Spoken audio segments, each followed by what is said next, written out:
শ্রী শ্রী নিত্যানন্দরাম, শ্রী শ্রী গৌর গুণধাম। ভক্তগণ, আজ গৌর কথা প্রসঙ্গে যে বিষয়ের অবতারণা করব তা হল মহাপ্রভু ও প্রিয়াজি। মহাপ্রভুর সাথে প্রিয়াজির যে রসায়ন, প্রিয়াজির যে মাহাত্ম্য, সেই বিষয় নিয়ে এই গভীর বস্তুকে আস্বাদন করব। আপনারা খুব সাবধানে শ্রবণ করুন। বিষ্ণুপ্রিয়া দেবীর মহাপ্রভুর প্রতি যে মধুর ভাব, এ বলার অপেক্ষা রাখে না। এই ভাব তার সহজ, এই ভাবের গভীরতা কত, এটা কিঞ্চিত অনুধাবনের চেষ্টা করব। শ্রীকৃষ্ণের প্রতি রুক্মিণী, সত্যভামা প্রভৃতির অনুরাগ স্বকীয়া মধুর। শ্রী রাধার শ্রীকৃষ্ণের প্রতি অনুরাগ পরকীয়া মধুর। স্বকীয়া হইতে পরকীয়ার মাধুর্য অনেক বেশি। এর কারণ স্বকীয়াতে দুর্লভতা থাকে না, পরকীয়াতে দুর্লভতা লেগেই থাকে। কভু মিলে কভু না মিলে দৈবের ঘটন।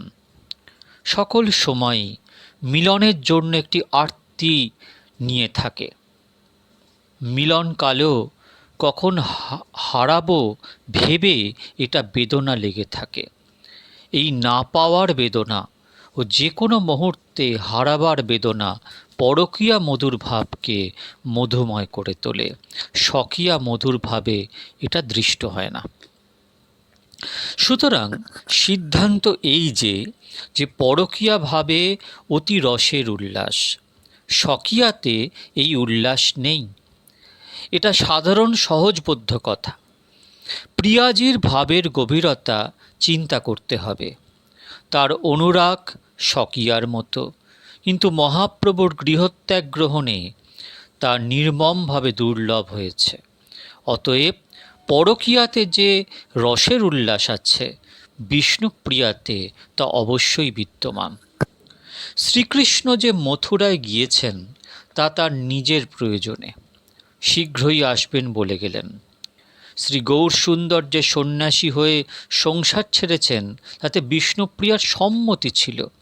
শুধু সম্মতি নয়, একটি নিগূঢ় অনুমিতিও ছিল।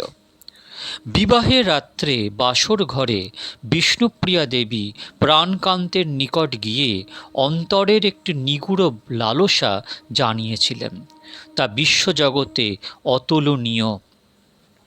মহাপ্রভু বলেছিলেন বিষ্ণুপ্রিয়া দেবীকে, তোমার অন্তরের অন্তঃস্থলে যদি কোনো গোপন বাসনা থাকে তা তুমি আমার কাছে ব্যক্ত করো।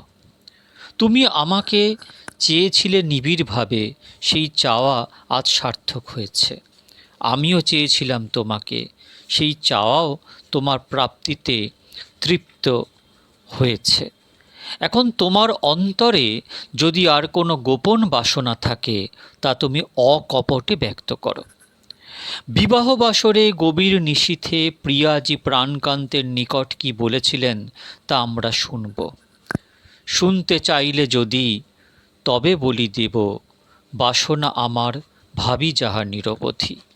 সুরধ্বনি পথে নয়নে নয়নে যখনই মিলিনু দোহে, সুধার মূরতি ওই রূপখানি পশিল আমার দেহে। আকুল করিল অবশ হইল আমার সকল গা, ও রূপ সাগরে ঝাঁপিয়ে পড়িনু সাঁতারে না পাই থা।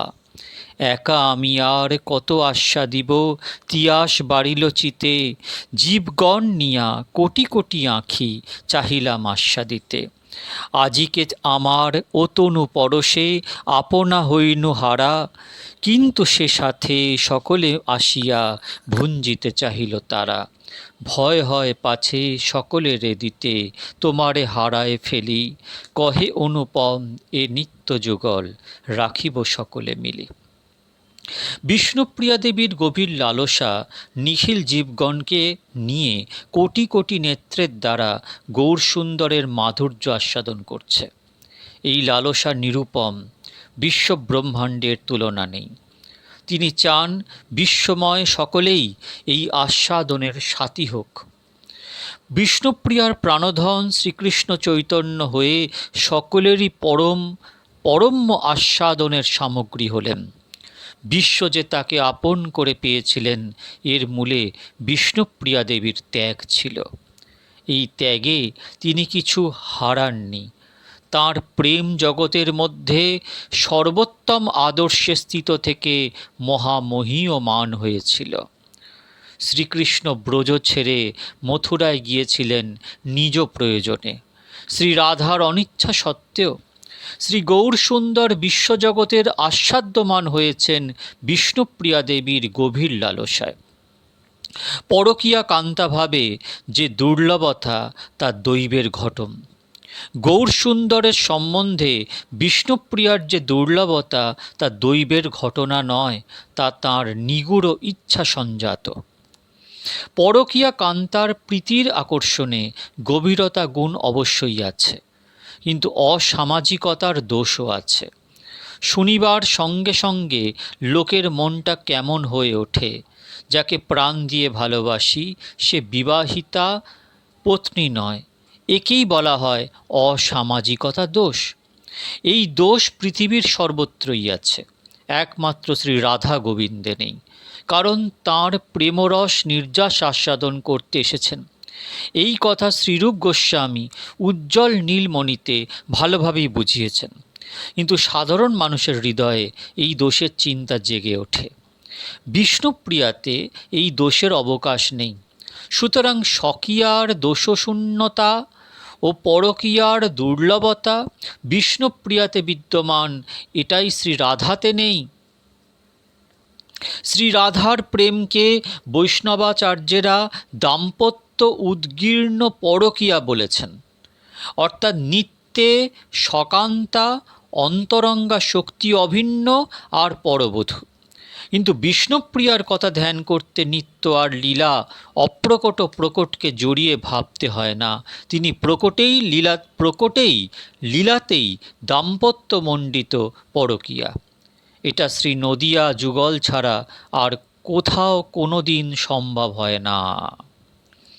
বিষ্ণুপ্রিয়ার প্রেমের গাম্ভীর্য শ্রী রাধাকেও ছাড়িয়ে গেছে। এর মধ্যে আছে অনির্বচনীয় মধুরিমা। অনেকে মনে করেন মহাপ্রভু ও বিষ্ণুপ্রিয়ার মধ্যে বিপ্রলম্ব খুব তীব্রতম, কিন্তু সম্ভোগ রসে তেমন কোনো আস্বাদন নেই। নদিয়ায় তিনি যেন বিষ্ণুপ্রিয়া সম্বন্ধে উদাসীন, এই কথা মোটেই ঠিক নয়। একটি দিনের সম্ভোগের প্রমাণ আমরা পাই শ্রী লোচনের গ্রন্থে। শয়ন আবাসে গোরা শয়ন করিলা, তাম্বুল গুবাক করে বিষ্ণুপ্রিয়া গেলা। হাসিয়া সম্ভাসে প্রভু আইস বলে, পরম প্রীতি তারে বসাইল কোলে। তবে মহাপ্রভু সে রসিক শিরোমণি, বিষ্ণুপ্রিয়া অঙ্গে বেশ করে নাপনি। ক্ষণে ভুজলতা বেরি আলিঙ্গন করে, নবকমলিনী যেন করিবর করে। হৃদয় উপরে থয়ে না ছোঁয়ায় শয্যা, পাশ পাল্টিতে নারে দোহে এক মজ্জা। বুকে বুকে মুখে মুখে রজনী গোয়ায়, রস অবসাদে দুহে সুখে নিদ্রা যায়। রজনীর শেষে প্রভু উঠিয়া সত্তরে, বিষ্ণুপ্রিয়া নিদ্রা যায় অতি অগোচরে। বৈরাগ্য সময়ে প্রেমা উঘারে অধিক, সন্ন্যাস করিব বলি ঊনমতচিত। কেউ যদি জিজ্ঞাসা করেন গভীর রজনীতে রুদ্ধগৃহে গুপ্ত কক্ষে প্রিয় প্রিয়ার এই মধুর ঘটনা পথকর্তা লোচনদাস জানলেন কি প্রকারে? এইরূপ সংশয় বৃন্দাবনদাস ঠাকুরও হয়েছিল। সংশয়ান্বিত চিত্তে তিনি জননী নারায়ণী দেবীকে জিজ্ঞাসা করেছিলেন যে লোচনদাস যা লিখেছেন তা সত্য কিনা। নারায়ণী দেবী অতি দৃঢ়ভাবে বলেছিলেন, লোচনের কথা অত্যন্ত সত্য। আমি নারায়ণী নিজে বিষ্ণুপ্রিয়া দেবীর শ্রীমুখ হতে একথা শুনেছি। এটা শুনে বৃন্দাবন দাস ঠাকুর লোচন দাসকে নিগূঢ় লীলার নিগূঢ় রসজ্ঞ এটা অনুভব করে তাকে সুদৃঢ়ভাবে আলিঙ্গন করেছিলেন। লোচন দাস নিজেও তার লিখিত গ্রন্থ ঠাকুর নরহরির আদেশে শ্রী বিষ্ণুপ্রিয়া দেবীর হস্তে অর্পণ করেছিলেন। তিনি লোচন দাসকে অন্তরের সহিত আশীর্বাদ দান করে গ্রন্থ প্রকাশের অনুমতি দিয়েছিলেন। প্রসঙ্গত, লোচন দাসের লীলাধ্যানের যোগ্যতা সম্বন্ধে আরেকটি কাহিনী স্মরণ করি। বিবাহের রজনীতে বাসর ঘরে যাবার সময় বিষ্ণুপ্রিয়া দেবীর ঘরের চৌকাঠে হোঁচট পান, তাতে পায়ের আঙুলে ক্ষত হয়ে রক্তপাত হয়। প্রভুর চরণ দিয়ে ক্ষতস্থান চাপা দিয়ে রাখেন, পরে বেঁধে দেন। এই লীলাও লোচন দাস ঠাকুর ধ্যানে জেনে পরে একটি পদে লিপিবদ্ধ করেন। বিষ্ণুপ্রিয়া দেবী এই লেখা দেখে অবাক বিস্ময় হন।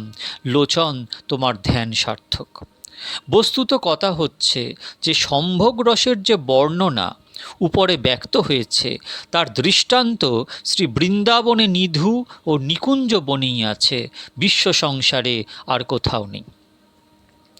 আলোচনায় দেখা গেল যে বিষ্ণুপ্রিয়া দেবী কি সম্ভোগ রসের কি বিপ্রলম্ভ রসের, কোনো ক্ষেত্রেই রাধা ঠাকুরানীর হইতে কোনো অংশে ন্যূনত নন, বরং গরীয়সী। প্রিয়াজি যে মাদনাক্ষ মহাভাবেরই নিখুঁত নিরুপমা মূর্তি, এতে সন্দেহের অবকাশ নেই। বোধ হয় এরূপ একটি মূর্তি জগৎজনের সম্মুখে প্রকট করাবার জন্যই মহাপ্রভু দ্বিতীয়বার তার পানি গ্রহণ করে নির্মমভাবে ছেড়ে দেন। বিরহিণী প্রিয়াজি কিভাবে যে বিরহ তপ্ত দিন, মাস, বছর কাটিয়েছেন তা ভাবলে চিত্তে চমৎকৃত হয়। তীব্র বিরহ আগুনে দগ্ধীভূত হয়েছেন আর প্রতিক্ষণে নাম জপ করতেন। বৈষ্ণব যেমন নাম জপে আঙুলের কর ও মালা সংখ্যা রাখার জন্য ব্যবহার করেন, বিষ্ণুপ্রিয়া সেইরূপ 3 মুষ্টি আতপ চাল নিয়ে বসতেন। একটি নাম উচ্চারণ করতেন আর একটি তণ্ডুল এক পাত্র হতে আর এক পাত্রে রাখতেন। দিবা অবসানে এইভাবে কয়টি তণ্ডুল সংগ্রহ করে রন্ধন করে প্রাণনাথকে ভোগ লাগিয়ে নিজে গ্রহণ করতেন। ঈশ্বরের নাম গ্রহণ শুনো ভাই সব, যে কথা শ্রবণে লীলার হয় অনুভব। নবীন মৃদ ভাজন আনি 2 পাশ ধরি, 1 পাত্র আর পাত্র তণ্ডুল ভরি। একবার জপি 16 নাম 32 অক্ষর, 1 তণ্ডুল রাখেন পাত্রে আনন্দ অন্তর। তৃতীয় প্রহর পর্যন্ত লয়েন হরিনাম, তাতে যে তণ্ডুল হয় লইয়া পাকে যান। সে তণ্ডুল মাত্র রন্ধন করিয়া ভক্ষণ করান প্রভুকে অশ্রুযুক্ত হইয়া। প্রেম বিলাসে আছে। কোনো লোকের সঙ্গে দেখা করতেন না, কোনো লোকের সঙ্গে কথা বলতেন না। নেহাতি কোনো লোক যদি বলতে চাইতেন তাহলে গৌর কথা ছাড়া কোনো কথা বলতেন না। এইরূপ তপক্লিষ্টতা ও লীলাস্মরণে অভিনিবিষ্টতা আর কোনো বিরহিণীর জীবনে পরিদৃষ্ট হয়নি। শ্রী রাধা ঠাকুরানী বিশ্বাস করতেন শ্যামসুন্দর যখন আসবেন বলেছেন, বাক্য দিয়েছেন, তখন বাক্য রক্ষার্থে একবার হলেও আসবেন, এতে কোনো সংশয় নেই। এই আশা বিন্দুটুকু বুকে নিয়ে বিরহতপ্ত দিন কাটিয়েছেন। প্রিয়াজি জানতেন তিনি যখন আমাকে জননীর সঙ্গে শান্তিপুর যেতে নিষেধ করেছেন তখন জীবনে আর কোনো দিন আমাকে দেখা দেবেন না। দেখা দিলে যদি তার ব্রত নষ্ট হয় তাহলে দেখা হবার লালসাও হৃদয়ে পোষণ করতেন না। এতে তার বিরহ বেদনা তীব্র হতে তীব্রতর হয়েছে। রাধা ঠাকুরানী জানতেন শ্রীকৃষ্ণ মথুরায় আছেন বা দ্বারকায় আছেন বা কুরুক্ষেত্রে আছেন, যেখানেই থাকুন তিনি সুখে আছেন, তার সেবার দাসদাসীর অভাব নেই। তিনি যে সুখে আছেন এই ভাবনা বিরহ বেদনাকে কিঞ্চিত লঘু করে। পক্ষান্তরে প্রিয়াজি ভক্তমুখে শুনতেন জানতেন তার প্রাণনাথের জীবনযাপনের কঠোরতার কথা। ভক্ত জগদানন্দ প্রভুর অঙ্গে মাখাবার জন্য 1 কলসি তৈল গৌড়দেশ হতে মাথায় করে পুরীধামে নিয়ে গেছিলেন। প্রভু তা গায়ে মাখতে রাজি হননি, বলেছিলেন এর দ্বারা জগন্নাথ মন্দিরে প্রদীপ জ্বলবে। এই কথা শুনে জগদানন্দ অভিমান ভরে তৈল ভাণ্ডটি ভেঙে ফেলেছিলেন। প্রভু তুলার দ্রব্য ব্যবহার করেননি, 2খানি বহির্বাস জোড়া দিয়ে খোল করে তার মধ্যে শুকনো কলার পাতা সরু সরু করে ছিঁড়ে প্রস্তুত সেই সরলার শয্যামাত্র ভক্ত অনুরোধে পরিত্যাগ করেন। এই সকল কঠোরতার কথা যে কোনো লোক শুনলেই অধীর হবে। বিষ্ণুপ্রিয়া দেবীর যে কি হতো এটা আমরা ভুলতে পারবো না। দক্ষিণ দেশ ভ্রমণকালে, ঝাড়খণ্ডে গভীর অরণ্যের মধ্যে ভ্রমণকালে তার সঙ্গে একজন মাত্র সঙ্গী থাকত। কিভাবে যে পথ চলতেন, খেতেন, শুতেন তা কল্পনাতীত। তার নিদারুণ কঠোরতার কথা বিষ্ণুপ্রিয়া দেবী জানতেন। এতে তার বিরহ বেদনা তীব্রতম হতো। মিলন বিরহের বেদনা, আনন্দ অনুভূতির চরম আদর্শ বৃন্দাবনের ন্যায় আর কোথাও নেই, কিন্তু প্রিয়াজির বেদনার তুলনা ব্রজেও দুষ্প্রাপ্য।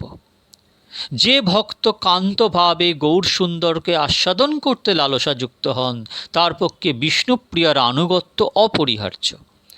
বিষ্ণুপ্রিয়ার দুঃখে পথকর্তা মাধব ঘোষ দুঃখিত হয়ে গৌরাঙ্গ সুন্দরের নিকট প্রার্থনা করেছিলেন, শ্রী গৌরাঙ্গ ঝাট করি চলহ নদিয়া, প্রাণহীন হইল অবলা বিষ্ণুপ্রিয়া, তোমার চরিত যত পূরব পীড়িত, সোঁয়ারি সোঁয়ারি এবে ভেল মূরছিত, সে হেন নদিয়াপুর সে সব সার্জিয়া, ধুলায় পড়িয়া কান্দে তোমানা দেখিয়া, কহে মাধব ঘোষ শুনো গৌরহরি, তিলেক বিলম্বে আমি আগে যাব মরি। সারাটি বছর বিষ্ণুপ্রিয়া দেবী দুঃখের মধ্যে ডুবে থাকতেন। পরম সুখ পেতেন মাত্র একদিন কয়েক মুহূর্তের জন্য। প্রতি বৎসর জগদানন্দ মহাপ্রভুর দেয়া জগন্নাথের একখানি প্রসাদী বস্ত্র ও একখানি শাড়ি প্রভু দিয়েছেন বলে আনতেন।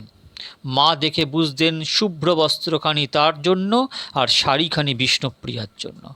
মা বিষ্ণুপ্রিয়াকে ডেকে বধূকে শাড়ি পরাতেন। বধূ প্রথমে পরতে চাইতেন না, কিন্তু তিনি যখন শাড়ি পাঠিয়েছেন তখন এটাও বুঝতেন যে শাড়ি পরতে আজ্ঞা হয়েছে, আজ্ঞা লঙ্ঘন করবার অধিকার তার নেই, তাই পরতেন। শাড়ি এসেছে শুনে অবধি পরিধান করা পর্যন্ত তার হৃদয়টিতে একটি আনন্দের স্রোত বয়ে যেত। প্রাণবল্লভ তার কথা মনে করেছেন ভেবে ভাবতে ভাবতে তার মহাপ্রভুর অঙ্গসুখ স্পর্শগন্ধ মিলিত, তাই আনন্দের অবধি থাকত না। প্রতিবেশীরা ও সখীরা এসে দেখত ও তারা আনন্দ করত। তারা চলে গেলে বিষ্ণুপ্রিয়া ছিন্ন মলিন বস্ত্র পরতেন ও মাটিতে শুয়ে থাকতেন, আর ভাবতেন তিনি আছেন ডোর কৌপিন পরে মাটিতে শুয়ে, আমি কি করে শাড়ি পরে শয্যায় শয়ন করব। সারাটি বছরের মধ্যে এই শাড়ি পরিধান করে কয়েক দণ্ড সুখ অনুভব করতেন মাত্র। এই কথা বলেছি, ঠিক বলিনি। প্রিয়াজি সর্বদাই গভীর আনন্দে থাকতেন, কিরূপে তাহা বলছি। একটি সাগর যত গভীর হোক, তার তলায় একটি মৃত্তিকা স্তর আছে। বিরহ দুঃখ যতই গভীরতম হোক, তার তলায় একটি মিলনের আনন্দ আছে। আনন্দটা নিবিড় ধ্যানগম্য। বিরহিণী কোনো গোপীর কথা ভাগবত বলেছে, ধ্যান প্রাপ্তাচ্যুতান লেশ, ধ্যানেতে অচ্যুতের নিবিড় আলিঙ্গনের অনুভূতি হয়। বিরহকালে প্রিয়াজি সেই আনন্দে নিমজ্জমান থাকতেন। পিতা চেয়েছিলেন মোরে বাড়ি লইবারে, তা কি আমি যেতে পারি মাকে একা ছেড়ে? সন্ন্যাসী ধর্মের নিয়ম কিছুই না জানি, কি খাইব কি পরিব লিখিবে আপনি। হাতে কঙ্কন ফেলিবারে হলো ভয়, পাছে বা তার কিছু অমঙ্গল হয়। তোমার পাটের জোর গলায় চাদর, তোমার গলার হার চরণ নূপুর, কি করিব এ সকল সামগ্রী লইয়া, রাখিব কি গঙ্গা মাঝে দিব ভাসাইয়া। এসব বারতে আমি কাহারে শুধাই, মাকে শুধাইলে মরি যাবে নিশ্চয়। মার কাছে থাকো যদি বড় ভালো হয়, আমি কাছে না যাইব না করিও ভয়। তাহলে সে শান্ত হবেন দুঃখিনী জননী, তারে বলি দিও নিয়ম কি পালিব আমি। আপনি যেসব তুমি নিয়ম পালিবে, তাহাতে কঠোর নিয়ম এ দাসীকে দিবে। বাঁচিব ত্যাজিয়া আমি ভূষণ ভোজন, সুখেতে করিব আমি মাটিতে শয়ন। লোকে বলে তুমি নাকি আমার লাগিয়া, গার্হস্থ্য ছাড়িয়া গেলে সন্ন্যাসী হইয়া। কেন আমি তোমার কি করিলাম ক্ষতি, কোনোদিন সংকীর্তনে করেছি আপত্তি। আছাড়ে তোমার সর্ব অঙ্গে ব্যথা লাগি, বলো দেখি কোন দিন কহিয়াছি কথা, খাট হতে ভূমে গড়াগড়ি দিতে তুমি? বলো কোন দিন রাগ করিয়াছি আমি? পাষাণ গলিত তোমার করুণ রোদনে, মোর দুঃখ রাখিতাম আপনার মনে। আমারে দেখিলে যদি ধর্ম নষ্ট হয়, আমি নয় রহিতাম বাপের আলোয়। বিষ্ণুপ্রিয়া পত্র লেখে কান্দিয়া কান্দিয়া, বলরাম দেখে পাছে থাকি দাঁড়াইয়া। এই হলো প্রিয়াজি, এই হলো প্রিয়াজির রসায়ন, প্রিয়াজির ভালোবাসা, প্রিয়াজির ত্যাগ, প্রিয়াজির বৈরাগ্য।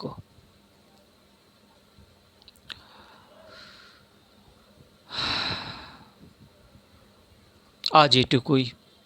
পরের দিন গৌর কথা প্রসঙ্গে অন্য দিক উন্মোচন করব। শ্রী শ্রী নিত্যানন্দ রাম, শ্রী শ্রী গৌর গুণধাম।